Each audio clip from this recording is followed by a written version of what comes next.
na parte de segunda-feira, idolatria e o mal. A história vai se repetir. Hoje ainda temos líderes que são tão fracos e se unem às festas celebrando o ecumenismo, celebrando Roma.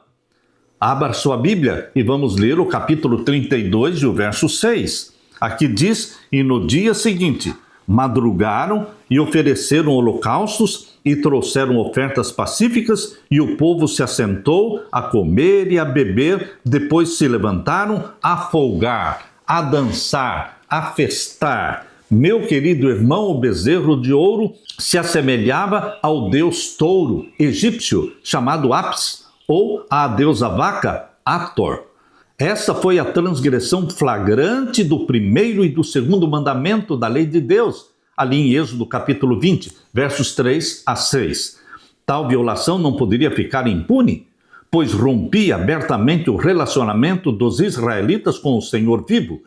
Em vez de adorar o Criador, eles adoraram sua própria criação, que não podia ver, não podia ouvir, não podia cheirar, nem falar, nem proteger, nem amar, nem liderar.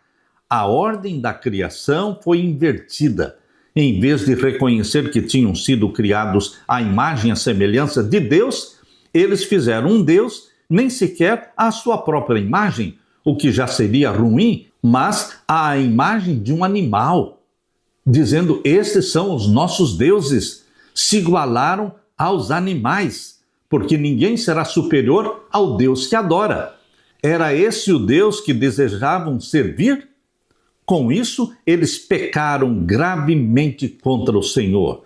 De que maneira a apostasia do bezerro de ouro reflete o que está escrito em Romanos capítulo 1?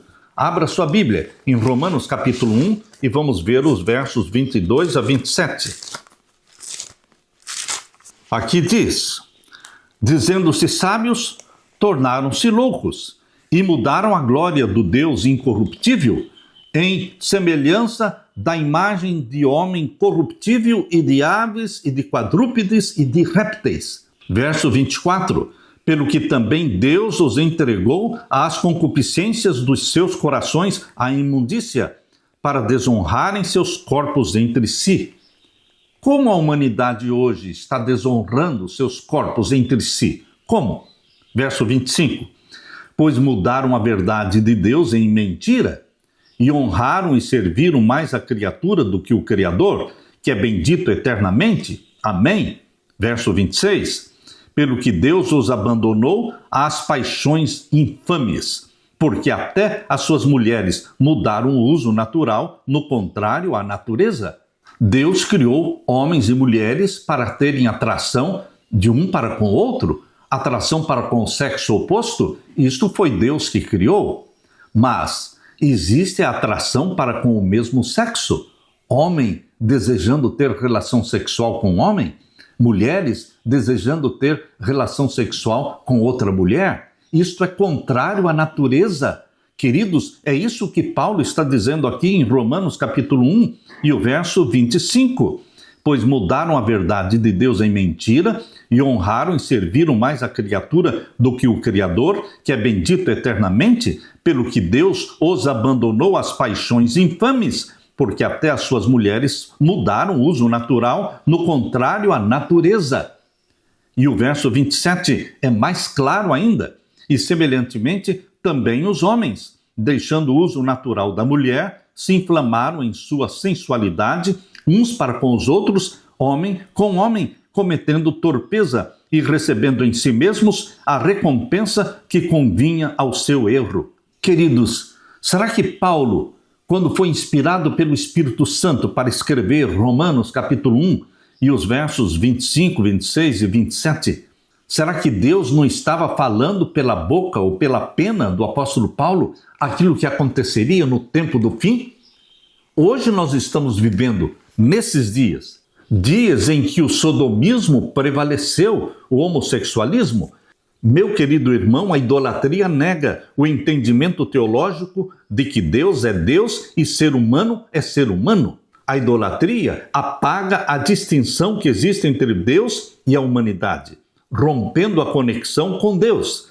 seja flagrante e aberta ou oculta no coração, a idolatria rapidamente rompe nosso relacionamento com Deus e leva a um círculo vicioso de degradação moral, que só piora com o tempo. Não é de admirar o que aconteceu no dia seguinte. Depois de oferecer sacrifícios ao ídolo, ao bezerro de ouro, eles começaram a se divertir, realizando o que Ellen White descreveu como uma imitação das festas idólatras do Egito.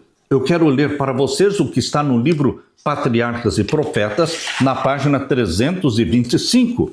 Aqui diz: tal ocasião crítica exigia um homem de firmeza, decisão e coragem inflexível, um homem que tivesse a honra de Deus em maior conta do que o favor popular, a segurança pessoal ou a própria vida.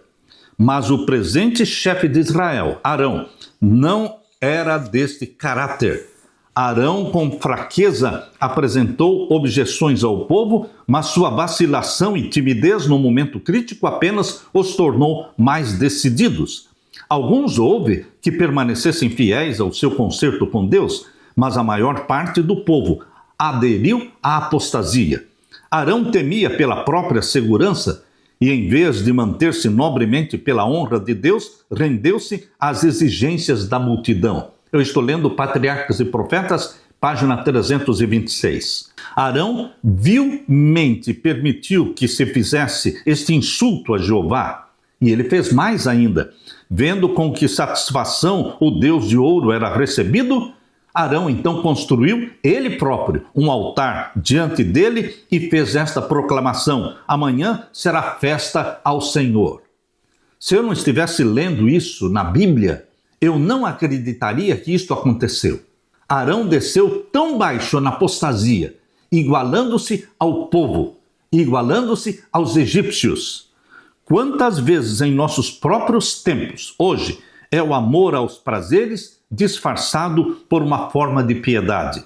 E ainda existem arãos, hoje, arãos flexíveis na liderança do povo de Deus, que ao mesmo tempo em que mantém posições de autoridade dentro da igreja, cederão aos desejos dos que não são consagrados e assim os acoroçoarão ao pecado.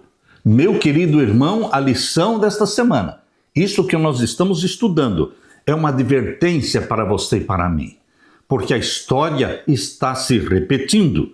A liderança adventista defende o ecumenismo, a liderança desde o mais alto grau.